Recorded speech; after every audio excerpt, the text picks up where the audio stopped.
You don't react to what's happening. You react to what you think is happening. And once that story locks in, the reaction feels justified. If you've ever tightened up in a meeting, corrected someone too fast, or escalated something that later felt unnecessary, this is why. This is part one of a short series on self-leadership. The stuff that determines how you lead when it actually counts, when pressure is high and when the stakes are real.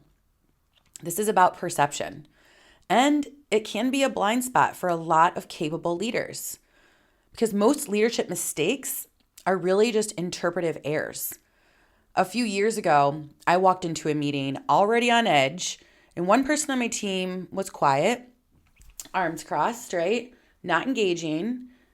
In my head, it was instant. She's resisting. She doesn't respect this direction. I need to shut this down. So I tightened, I corrected in real time, and I pushed harder. Now, nothing blew up, but the energy shifted.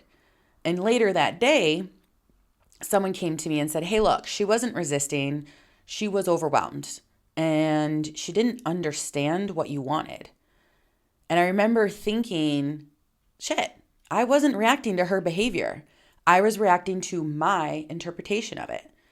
So we don't respond to events. We respond to meaning. And perception sits between that stimulus or the event and the reaction.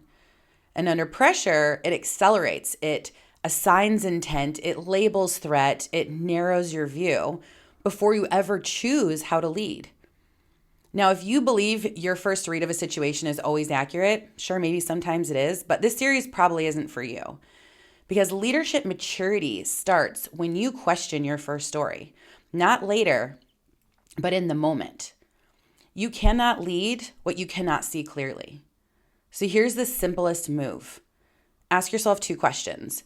What do I actually know and what am I assuming? If you can't separate those two, perception is driving you, not the other way around. Now here's the twist. Even when you see it clearly, you may still feel the surge. You know what I'm talking about. Because insight doesn't slow biology. And that's the next place we're going. But for now, next time urgency spikes, before you correct or you tighten or you try to fix something, separate the event from the meaning that you assign to it. If you can do that, you're leading. If you can't, well, you're reacting. And that difference changes everything. So if you want more of this, not motivation, not fluff, go ahead and hit that subscribe button. Let's do this.